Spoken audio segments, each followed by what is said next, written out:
জাপানে হাসপাতালে গেলে রোগী বা তার পরিবারকে কোথাও দৌড়ঝাঁপ করতে হয় না, কারণ পরীক্ষা নিরীক্ষা থেকে শুরু করে কাগজপত্র জমা দেওয়ার সব ব্যবস্থা এক জায়গা থেকেই করা হয়। ভর্তি হওয়ার পর পরিবারের কাউকে সারাক্ষণ পাশে থাকতে হয় না, কারণ নার্সরাই রোগীর গোসল করানো, খাবার খাওয়ানো, ঘুমের ব্যবস্থা করা, এমনকি ডায়াপার পরিবর্তনের মতো সব দায়িত্ব পালন করে। প্রতিটি রোগীর পুষ্টির বিষয়েও আলাদা করে যত্ন নেওয়া হয়।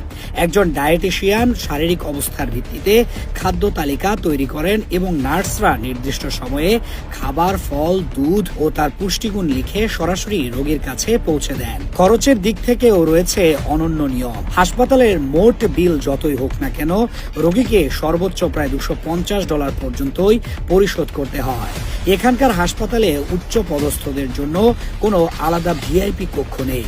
সাধারণ 4 শয্যার ওয়ার্ডেও প্রতিটি বিছানাকে পার্টিশন দিয়ে ব্যক্তিগত গোপনীয়তা নিশ্চিত করা হয়। জাপানি সংস্কৃতিতে নীরবতার গুরুত্ব থাকায় ওয়ার্ডে কেউ উচ্চস্বরে কথা বলে না, আর বিছানার চাদর, বালিশের কাভার কিংবা রোগীর পোশাক প্রতিবার ধোয়ার পর ইস্ত্রি করে পরিচ্ছন্ন রাখা হয়। রোগীর সেবা প্রক্রিয়া জাপানে এতটাই সুসংগঠিত যে কাউকে পরীক্ষা নিরীক্ষা সম্পন্ন করতে কিংবা কাগজপত্র জমা দেওয়ার জন্য বিভিন্ন তলায় ছোটাছুটি করতে হয় না। প্রতিটি ধাপ অত্যন্ত নিপুণভাবে পরিকল্পিত, যা রোগীদের অপ্রয়োজনীয় কষ্ট থেকে মুক্তি দেয়। হাসপাতালে ভর্তি রোগীদের ক্ষেত্রে তাদের পরিবারের সদস্যদের কোনো প্রকার বাড়তি ঝামেলা পোহাতে হয় না। অন্য অনেক দেশের প্রচলিত ব্যবস্থার বিপরীতে জাপানের হাসপাতালগুলোতে আত্মীয়দের রোগীর সার্বক্ষণিক পরিচর্যার প্রয়োজন হয় না। এখানে নার্সরাই রোগীদের ব্যক্তিগত যত্নের যাবতীয় দায়িত্ব অত্যন্ত পেশাদারিত্বের সাথে পালন করে থাকে।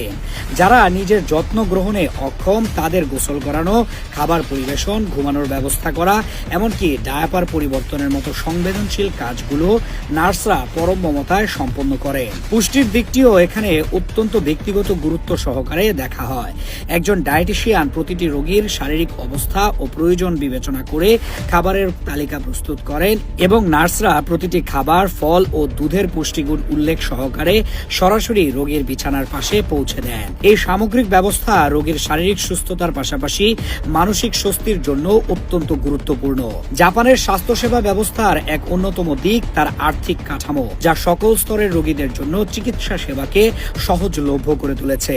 এখানে হাসপাতালের খরচের একটি সর্বোচ্চ সীমা নির্ধারিত রয়েছে, যা প্রায় $250 কাছাকাছি। এর অর্থ হলো প্রকৃত চিকিৎসার ব্যয় যতই হোক না কেন, রোগীকে এই নির্দিষ্ট সীমা পর্যন্তই অর্থ পরিশোধ করতে হবে। এই ব্যবস্থা জাপানের সার্বজনীন স্বাস্থ্য বীমা ব্যবস্থার একটি অবিচ্ছেদ্য অংশ, যা দেশের সকল নাগরিককে সাশ্রয়ী মূল্যে মানসম্মত চিকিৎসা সেবা পাওয়ার নিশ্চয়তা প্রদান করে। এই নীতি